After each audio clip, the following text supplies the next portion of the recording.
الحمد لله نحمده ونستعينه ونستغفره ونؤمن به ونتوكل عليه ونعوذ بالله من شرور أنفسنا ومن سيئات أعمالنا من يهده الله فلا مضل له ومن يضلله فلا هادي له ونشهد أن لا إله إلا الله وحده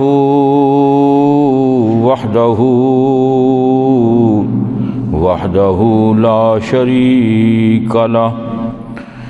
ونشهد أن سيدنا وسندنا ومولانا محمد صلی اللہ علیہ وسلم عبدہ ورسول وقال اللہ تعالی فی القرآن المجید والفرقان الحمید وَيَقْطَعُونَ مَا أَمَرَ اللَّهُ بِهِ أَن يُوصَلَ وَيُفْسِدُونَ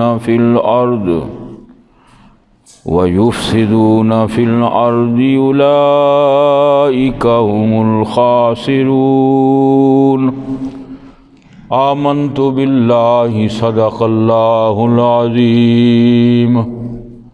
وَبَلَّغَنَا عَلَى رَسُولِهِ النَّبِيُّ الْكَرِيمُ الْأَمِينُ إِنَّ اللَّهَ وَمَلَائِكَتَهُ يُصَلُّونَ عَلَى النَّبِيِّ يَا أَيُّهَا الَّذِينَ آمَنُوا صَلُّوا عَلَيْهِ وَسَلِّمُوا تَسْلِيمًا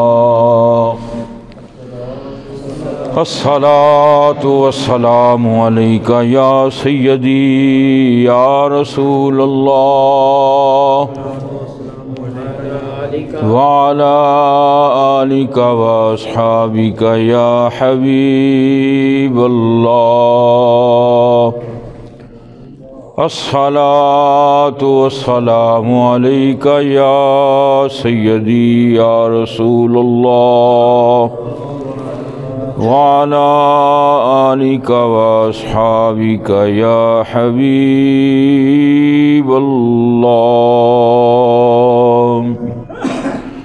الصلاة والسلام عليك يا سيدي يا رسول الله وعلى آلك وأصحابك يا حبيب الله حمد و صلاۃ کے بعد قرآن مجید فرقان حمید کی جو آیت تلاوت کی ہے، اللہ تعالیٰ مجھے اور آپ سب کو سن کر عمل کرنے کی توفیق عطا فرمائے۔ اللہ تعالیٰ ارشاد فرماتے ہیں، اور وہ جو قطع کرتے ہیں جس چیز کا اللہ نے ملانے کا حکم دیا ہے اس کو، وَيُفْسِدُونَ فِي الْأَرْضِ اور زمین پر فساد پھیلاتے ہیں، اولئک هم الخاسرون یہی وہ لوگ ہیں جو گھاٹے میں ہیں، خسارے میں ہیں۔ اللہ تبارک و تعالی کی ذات بابرکات نے انسان بنایا اور خود ہی قرآن مجید میں پھر ارشاد فرمایا کہ تمہیں مختلف قبیلوں میں اس لیے بانٹا گیا تاکہ تم پہچانے جاؤ۔ معاشرتی زندگی میں اللہ تبارک و تعالی نے حکم فرمایا ہے کہ معاشرے کے اندر اعلیٰ سے اعلیٰ اقدار کو پیدا کرو، اور جو تمہارے ماں باپ ہیں ان کے ساتھ شفقت کے ساتھ پیش آؤ، اور جو قریبی رشتہ دار ہیں ان کے ساتھ بھی صلہ رحمی کرو۔ تم اگر زمین والوں پر رحم کرو گے تو آسمان والا تم پر رحم فرمائے گا۔ آج کے اس مادی دور میں، پرفتن دور میں، ہر بندہ ترقی کے پیچھے بھاگ رہا ہے، دنیا کو حاصل کرنے کے لیے تگ و دو میں لگا ہوا ہے۔ وہ اللہ اور اس کے رسول کے احکامات کو بھلا چکا، اور جن چیزوں کا اللہ تبارک و تعالی نے حکم فرمایا ہے ان کو بھی پورا کرنے سے وہ بھاگ رہا ہے۔ انہی حکموں میں سے یہ حکم ہے کہ قریبی جو تمہارے رشتہ دار ہیں، جو تمہارے قریب ہیں، ان کے ساتھ صلہ رحمی سے پیش آؤ۔ حضور نبی اکرم صلی اللہ علیہ وسلم نے جب مکے سے مدینہ پاک میں ہجرت کر کے تشریف لائے تو آپ کے ساتھ جتنے بھی مہاجرین تھے، مہاجرین اور انصار کے اندر مواخات ایسی فرمائی کہ ایک دوسرے کو بھائی بھائی قرار دے دیا، اور اتنی انصار کی طرف سے صلہ رحمی ہوئی کہ انہوں نے اپنی جائیدادوں میں سے آدھی آدھی جائیداد ہر اپنے مہاجر بھائی کو دی، حتیٰ کہ اگر کسی انصار کی 2 بیویاں تھیں تو اس نے ایک بیوی کو طلاق دے کر اپنے مہاجر بھائی کے لیے اس کو رکھا، اس کے ساتھ شادی کی، اس کے ساتھ بیاہ دیا۔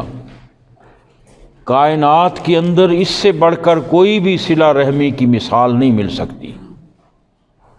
اور حضور نبی اکرم صلی اللہ علیہ وسلم کا اس جہان فانی میں آنے کا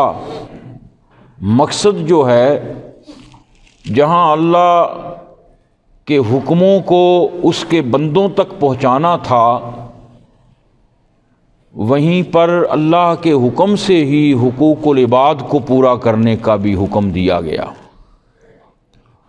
اور حضور نبی اکرم صلی اللہ علیہ وسلم نے اس کی بڑی اہمیت بیان فرمائی قرآن مجید میں بھی، کہ جو لوگ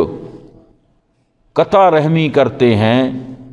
یعنی اپنے رشتہ داروں سے تعلق کو توڑ دیتے ہیں، اللہ نے تو جوڑنے کا حکم فرمایا ہے کہ تم اگر کوئی تمہارا رشتہ دار، کوئی قریبی تم سے ناراض بھی ہے تو اس پر بھی تم صلہ رحمی کرتے ہوئے تعلق کو ختم مت کرو، بار بار اس کے پاس جاؤ۔ یہ حقوق العباد کے آداب میں بھی شامل ہے، اور جہاں پر فرمایا وَبِالْوَالِدَيْنِ احسانًا، ماں باپ کے ساتھ احسان کرو، وہیں ساتھ فرمایا اور جو تمہارے قریبی رشتہ دار ہیں ان کے ساتھ بھی احسان کیا کرو۔ اب ماں باپ کے ساتھ دنیا میں رہتے ہوئے احسان کی یہ حد ہے، فرمایا اف ولا تنہرہما، ان کے آگے تم اف تک بھی نہیں کر سکتے ہو۔ یعنی ماں باپ جس حساب سے بھی تمہارے ساتھ جیسا بھی سلوک کرتے ہیں، بالآخر وہ تمہارے ماں باپ ہیں، ان کے ساتھ احسان کرو۔ دنیا میں جب تک وہ زندہ رہیں ان کی خدمت کر کے جنت حاصل کر لو، اور جب وہ دنیا سے چلے جائیں تو پھر بھی ماں باپ کے ساتھ احسان کرو۔ بظاہر تو نظر آ رہا ہے رشتہ ٹوٹ گیا، ختم ہو گیا، لیکن نہیں، خالق کائنات بھی ارشاد فرما رہے ہیں، رسول اللہ صلی اللہ علیہ وسلم بھی فرما رہے ہیں کہ اگر ماں باپ دنیا سے چلے بھی جاتے ہیں تو مرنے کے بعد ان کے ساتھ احسان یہ ہے کہ جہاں تم اپنے لیے عبادت کیا کرو وہاں ان کے لیے بھی عبادت کر لیا کرو،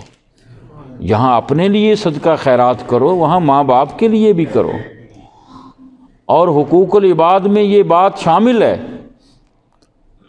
کہ ایک مسلمان کے دوسرے مسلمان پر کئی طرح کے حقوق بنتے ہیں۔ مثال کے طور پہ اگر بیمار ہو جائے، تمہارا کوئی رشتہ دار، تمہارا عزیز بیمار ہو جائے تو تم اس کی عیادت کرنے کے لیے جاؤ، اور فرمایا جب کوئی بیمار ہوتا ہے تو اللہ تبارک و تعالیٰ کے وہ سب سے زیادہ قریب ہوتا ہے، اسی لیے حکم فرمایا کہ جب بیمار پرسی کے لیے جاؤ تو بیمار سے اپنے لیے دعا کرواؤ، کیونکہ اللہ تبارک و تعالیٰ اس کے زیادہ قریب ہوتا ہے۔ تو اس سے ایک بات یہ بھی ظاہر ہوئی اور ثابت ہوئی کہ بیماری صرف زحمت نہیں بن کے آتی بلکہ خدا کی طرف سے رحمت بن کے بھی آتی ہے، کہ بیماری آ جائے تو اللہ تبارک و تعالیٰ کا قرب بھی نصیب ہوتا ہے، کہ بیمار پرسی کے لیے جب جاؤ تو اس کے بھی کچھ آداب ہیں، جن میں یہ بھی ادب ہے کہ کوئی نہ کوئی صدقہ خیرات کرتے ہوئے اس کی خدمت بھی کرو، تاکہ وہ اپنی بیماری کے علاج کے لیے تمہاری خدمت جو کی گئی ہے اس سے اپنا علاج کروا سکیں۔ ہو سکتا ہے وہ غریب ہو اور اس طرح سے اس کے دل کو طاقت مل جاتی ہے، حوصلہ مل جاتا ہے۔ اور یہ بھی آداب میں شامل ہے کہ بجائے اس کے کہ تم کسی بیمار، بے شک وہ ہمسایوں میں ہو، رشتہ داروں میں ہو، کوئی تم سے ناراض ہو، کوئی تم سے تعلق توڑ کے بھی بیٹھا ہوا ہو، اس کے گھر بھی جاؤ، اس کے پاس بھی جاؤ۔ آج دور ایسا آ گیا ساتھ والے ہمسائے کے نام کا بھی پتہ نہیں ہوتا، اس کے گھر میں کوئی کھانا پکتا ہے یا نہیں پکتا ہے ہم یہ بھی پرواہ نہیں کرتے۔ ہمارے معاشرے میں کوئی فوت ہو جاتا ہے گھر کا مالک، ہم وقتی طور پہ جنازے میں بھی جائیں گے، وقتی طور پہ بڑا جوش دکھائیں گے، نعرے ماریں گے۔ ہم نے بڑے بڑے لوگوں کو دیکھا ہے بعد میں وہی رشتہ دار باتیں بناتے ہیں، بجائے اس کے کہ ان کو 2 وقت کی روٹی دے سکیں، ان کی خدمت کر سکیں، ان کے کام آ سکیں۔ خود معاشرے کے اندر یہ بہت بڑی برائی پیدا ہو چکی ہے۔ اللہ نہ کرے کوئی بیوہ ہو جائے اور بیوہ کی زندگی کو میرے آقا نے ایسی شفقت فرمائی، بیواؤں کے لیے بھی وسیلہ بن کے آئے، یتیموں کے لیے بھی وسیلہ بن کے آئے، لیکن آج اس قوم نے اپنے مادی فوائد کو پانے کے لیے نہ ہمیں ہمسایوں کا خیال رہتا ہے، کہ فرمایا اگر تم اپنے گھر میں کوئی سالن پکاتے ہو تو پھر تھوڑا سا پانی زیادہ کر لیا کرو، تاکہ ہو سکتا ہے تیرا ہمسایہ بھوکا ہو، اس کا بھی خیال کیا کرو۔ اور اگر یہ بھی تیرے حقوق میں بات شامل ہے کہ ان چیزوں کے بھی آداب کو ملحوظ خاطر رکھے، کہ اگر تیرے ہمسائے میں کوئی بہت غریب ہے تو تو اپنے بچوں کے لیے کوئی اچھی اچھی چیزیں لا کے اپنے بچوں کو دے، اور وہ پاس ان کے بچے دیکھ کے اپنے دل میں محسوس کریں اپنی غربت کو، تو یہ بھی درست نہیں ہے، بلکہ کبھی کبھار ان کو بھی کچھ لا کے دیا کرو۔ جہاں پہ تم اگر ایک بیوہ ہے اور بیوہ کی موجودگی میں تمہاری اپنی زوجہ قریب ہو تو اتنی شفقت اور پیار اپنی بیوی کو نہ دکھایا کرو کہ اس بیوہ کے دل میں اپنے خامند کی یاد تازہ ہو جائے، وہ دکھ محسوس کرنا شروع کر دے۔ نہیں، بلکہ ہر چیز کے آداب کو ملحوظ خاطر رکھو۔ اپنے یتیم بچوں کو دیکھ کر اپنے بچوں کو اتنا پیار نہ دینا شروع کر دیا کرو کہ یتیم بچے یہ سوچنے پہ مجبور ہو جائیں کہ آج اگر ہمارا بھی باپ ہوتا تو وہ ہمیں بھی پیار کرتا، بلکہ ان کو زیادہ پیار کرو۔ اللہ تبارک و تعالی نے جب پوری کائنات بنائی تو بنا لینے کے بعد یہ جو رشتہ ہے، یہ جو رشتہ دار ہیں، یہ رشتہ روحانی طور پر اللہ کی بارگاہ میں، یعنی رشتے سے مراد یہاں آپ تعلق کہہ سکتے ہیں، یعنی آپ کے اور میرے درمیان جو تعلق ہے، حضور نے اسی لیے فرمایا ہونا بھی یہی چاہیے، نیک لوگوں کے ساتھ اپنے تعلق کو قائم کرنا چاہیے۔ حضور نے فرمایا جو جس سے محبت کرے گا دنیا میں، قیامت کے دن وہ اسی کے ساتھ اٹھایا جائے گا۔ تم اللہ اور اس کے رسول کے ساتھ محبت کرو تو کیسے کر سکتے ہو؟ تم جو رسول نے حکم دیا ہے، جو اللہ نے حکم دیا ہے کہ تم رشتہ دار بے شک ناراض بھی ہو جائیں، وہ تم سے قطع تعلقی بھی کر لیں، تم ان کے ساتھ ناراضگی کا اظہار نہ کرو، تم ان کے ساتھ قطع تعلقی نہ کرو، تم بار بار ان کے ساتھ شفقت اور پیار کے ساتھ پیش آؤ۔ تمہارے لیے یہی ضروری ہے، یہی ہونا چاہیے۔ جب ہر چیز بن گئی، یہ جو تعلق یعنی ایک واسطہ، ایک رابطہ، ایک رشتہ، روحانی طور پر ہر چیز کا ایک باطن ہوتا ہے، ہر چیز کلام کرتی ہے۔ جو بھی خالق کائنات نے کائنات کے اندر تخلیق کیا ہے وہ اپنے مالک کو جانتا ہے، وہ بے جان چیز ہو یا جاندار ہو، سوائے انسان کے جس کو عقل دے کے اشرف المخلوقات بنا دیا گیا، اس میں جو نفس رکھ دیا، اس کی وجہ سے یہ اتنا دنیا دار بن گیا کہ 5 وقت کی نماز بھی ادا نہیں کرتا۔ یہ اتنا دنیا کی محبت میں اپنے آپ کو گم کر بیٹھا کہ یہ اللہ اور اس کے رسول کے حکموں کو بھول گیا، اللہ کی محبت کو بھلا بیٹھا، ہر چیز رب سے اپنا تعلق جوڑ کے رکھے ہوئے ہے۔ تو یہ رشتہ اللہ کی بارگاہ میں حاضر ہوا۔ اس نے عرض کی بار الہ، کائنات میں ہر چیز کو اپنا اپنا مقام دے دیا، میرے لیے کیا حکم ہے؟ تو اللہ تبارک و تعالیٰ نے ارشاد فرمایا تیرے لیے حکم یہ ہے کہ جو تجھ سے اپنا تعلق جوڑے، سمجھ لو وہ میرے ساتھ جڑ گیا، اور جس نے تجھ سے تعلق کو توڑا، یعنی جس نے یہ قطع تعلقی کی، بجائے جوڑنے کے توڑا رشتے کو، وہ مجھ سے بھی ٹوٹ گیا۔ جس نے جوڑا وہ مجھ سے جڑ گیا، جس نے تجھے توڑا وہ مجھ سے الگ ہو گیا، وہ ٹوٹ گیا۔ اسی لیے فرمایا جو قطع تعلقی کرتا ہے، صلہ رحمی نہیں کرتا، وہ بے شک نمازیں پڑھ لے، تلاوتیں کر لے، حج کر لے، زکوٰۃ دے لے، اس کی کوئی بھی عبادت قبول نہیں ہوتی۔ بلکہ کہا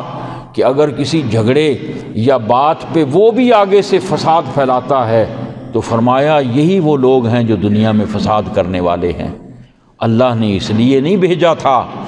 کہ جب خالق کائنات نے اس کائنات کو بنانا چاہا، بالخصوص جب آدم کو اور فرشتوں کے آگے اس بات کو رکھا کہ میں دنیا میں ایک خلیفہ بنانا چاہتا ہوں، تو فرشتوں نے جو اعتراض کیا تھا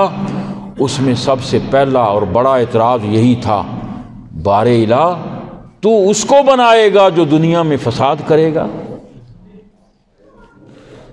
تو کہیں اس بات پہ فرشتے جو بات کرتے تھے وہ آپ اس کیٹیگری میں، اس درجے میں نہ آ جائیں کہ آپ اس بات کو پورا کرنے پہ لگ جائیں، بلکہ اس بات کی طرف آئیں کہ آپ پر کتنے بھی غم اور تکلیفیں کیوں نہ آ جائیں، ہاں جہاں پہ رسول اللہ صلی اللہ علیہ وسلم کی حرمت کی بات آ جائے، جہاں پہ حضور کی محبت کی بات آ جائے، وہ اگر آپ دیکھتے ہیں کسی دوست میں، کسی رشتہ دار میں، تو بے شک تعلق کو توڑ دیں، بلکہ اس سے توڑنا ہی بنتا ہے، اس کے ساتھ نہیں جوڑ سکتے، اس لیے کہ جو رسول اللہ سے وفاداری نہیں کر سکتا وہ تمہارے ساتھ بھی وفادار نہیں ہو سکتا۔ باقی جو بھی ایمان والے ہیں، جو بھی تمہارے قریبی ہیں، اگر تم نے بھی قطع تعلقی کرنے والوں میں ان کا ساتھ دیا تو تم بھی فسادی ہو گئے، اور فسادی کو اللہ تبارک و تعالیٰ کبھی اس سے راضی نہیں ہوگا۔ اور یاد رکھنا، مخلوق خدا کو اگر اللہ کی مخلوق کی نظر سے دیکھیں تو اللہ تعالیٰ ارشاد فرماتے ہیں اے بندے میں کہیں نہیں سماتا، میں ٹوٹے ہوئے دلوں میں سماتا ہوں۔ دنیا میں غریب، مسکین اور بیوہ، یتیم، یہ جن کے دل ٹوٹے ہوتے ہیں، غربت سے بھی دل ٹوٹ جاتا ہے۔ غربت بڑے بڑے کام کروا دیتی ہے۔ دوسروں کے پاس نعمتیں ہوں اور جس کے پاس وہ نعمت نہ ہو اس کا دل بھی پسمردہ سا ہوا رہتا ہے۔ تو بجائے اس کے کہ ان کے دل کو آپ اور ٹھیس پہنچائیں، ان کی مدد کریں، ان کی خدمت کریں۔ اور جب حضرت موسیٰ علیہ السلام نے پوچھا تھا، بار الہ اگر میں چاہوں، میں تجھے ملنا چاہوں، میں تجھے پانا چاہوں تو کیا کیا کروں؟ میرا دل کرے میں تجھے پاؤں، میں تجھے دیکھوں، میں تیری قربت محسوس کروں۔ تو اللہ تبارک و تعالیٰ نے ارشاد فرمایا، اے موسیٰ اگر تم یہ چاہتے ہو کہ میری قربت کو محسوس کرو تو میں ٹوٹے ہوئے دلوں کے پاس رہتا۔ جہاں بھی ٹوٹے دل دیکھو ان کے پاس۔ تو جب معاشرے کے اندر یہ برائیاں آپ کو نظر آئیں، جہاں رشتہ دار ایک دوسرے کے دشمن بنے ہوئے ہیں، بھائی بھائی کو نہیں پوچھ رہا، دنیا کی خاطر، زر زمین کی خاطر اپنے رشتہ داروں سے تعلقات کو توڑ رہا ہے کہ کل کو ہو سکتا ہے اسے 2 گز زمین دفن ہونے کے لیے بھی نہ ملے، جو ظاہری طور پر دنیا کی زمینوں کے لیے جھگڑے کر رہا ہے۔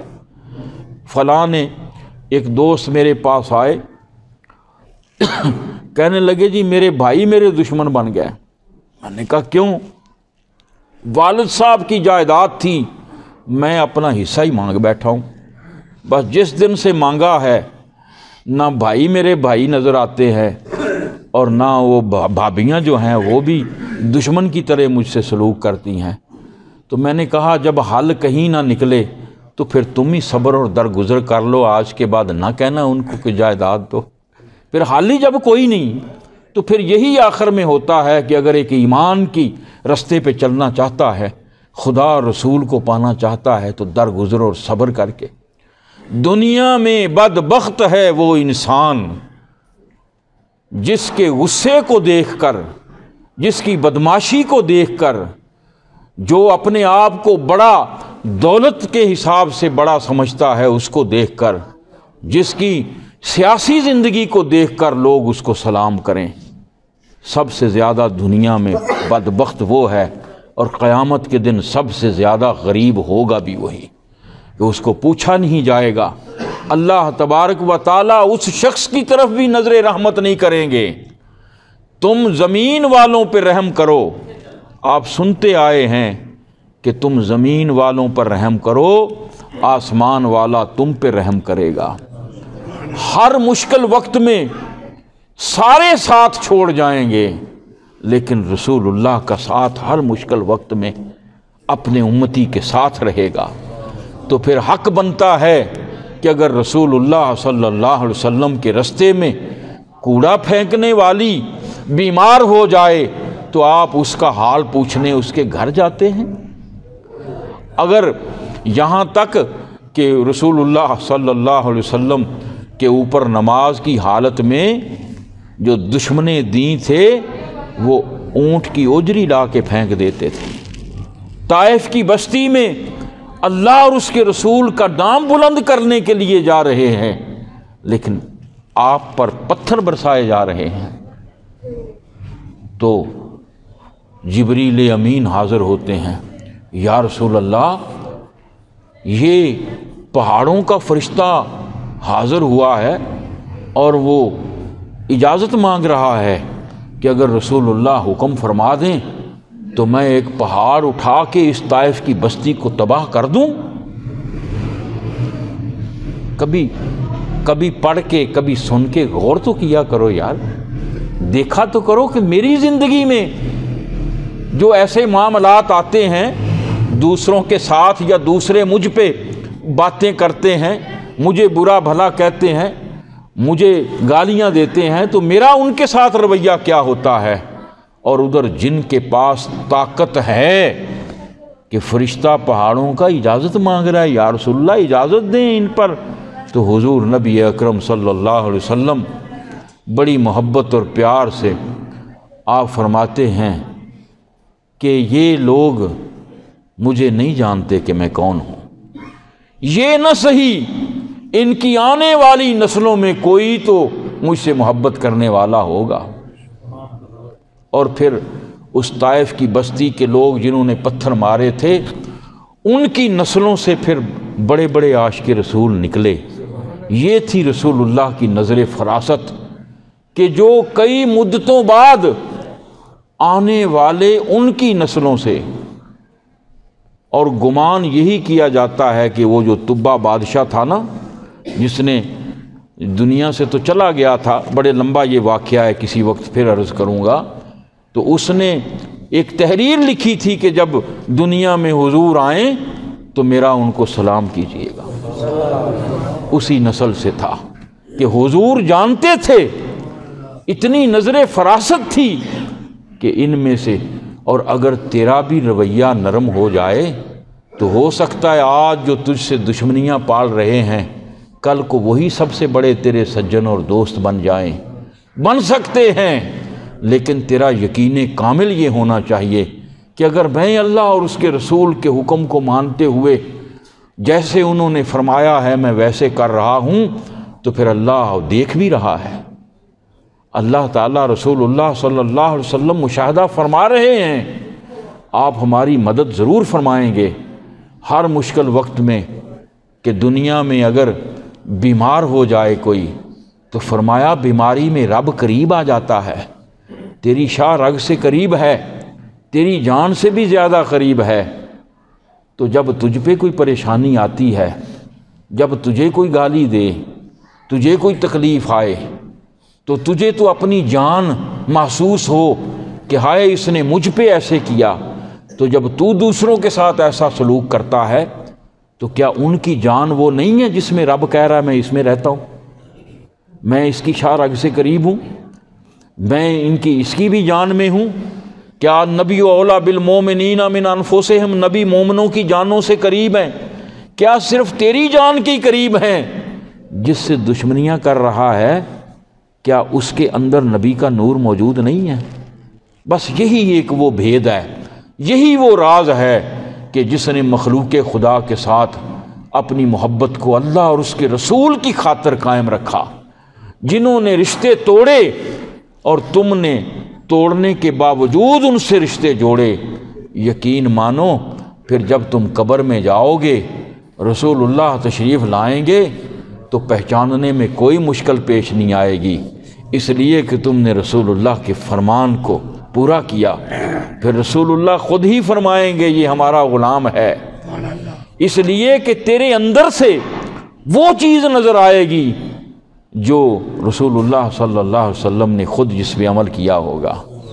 اور آپ کی نظر فراست تو بڑی دور کر دیکھتی ہے، اللہ تعالی ہمیں یہ توفیق عطا فرمائے کہ ہم اپنے آپ کو حقوق اللہ، رسول اللہ صلی اللہ علیہ وسلم کے اسوہ حسنہ اور حقوق العباد کو پورا کر سکیں، تاکہ دنیا، قبر میں اور پھر حشر میں ہم سرخرو ہو سکیں۔ اللہ تعالیٰ مجھے اور آپ سب کو عمل